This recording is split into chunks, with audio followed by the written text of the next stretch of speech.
$100 billion of economic sanctions against Iran that soon would be lifted. Trump concludes the only reason they get $100 billion that Kerry gave them, if they weren't getting that, you would have never seen them until I became president, and then they would have released them early, casting himself, of course, as the future Ronald Reagan. Now, let me say a few things about this, obviously.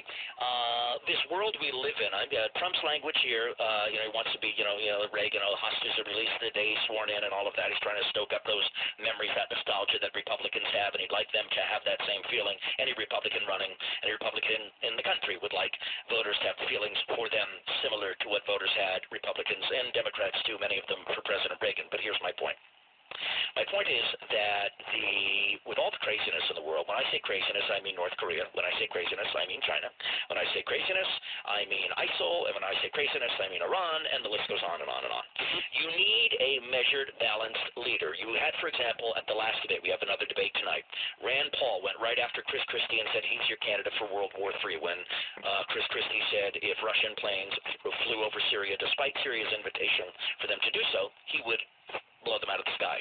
Rand Paul then turned to the audience and said, if you want World War III, there's your candidate. Rand Paul was authentically shocked by that from Christie. And then you've got, the Canadian carpet bomber, Ted Cruz, saying, I know he's a U.S. citizen, but it's fun and I have to have fun sometimes. That's all right. Saying that he would carpet bomb Syria, and then when asked during that debate, does that mean cities like Raqqa, where there's so many civilians, he backed off. And then you got Trump taking a very aggressive stance here, too. I understand people in this primary process, Ben, Republicans want to appeal to a certain base of very conservative voters who like the idea of get in there and blow them up. And look, we all like the idea to an extent of get in there and blow up the bad guys.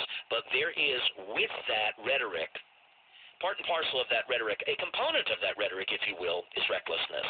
And that's something I think that voters, independents, certainly Democrats, and a lot of Republicans, because 70% of Republicans don't support Donald Trump, or 65% don't. Let me just, real quick, my friend. So I think that temperament, obviously, is something that Republican voters with this wide field of candidates that they'll see tonight is something that they're considering. I don't like Donald Trump's temperament, clearly. But let me just say this. A picture of 10 American sailors being held on their knees with their hands behind their heads, and then the Secretary of State and the President of the United States thanking Iran for this is humiliating and infuriating. And every few years we have one of these with the Obama administration. This is what the leftists do. What the left does when they are in power is they put us in humiliating situations, and then they have to come up with a ridiculous cover story, whether it is a YouTube video in Benghazi or whether it is we're working with the Iranians because it was a rescue operation for our sailors in the Mideast. It's ridiculous. We'll continue on The Morning Answer. Brian Van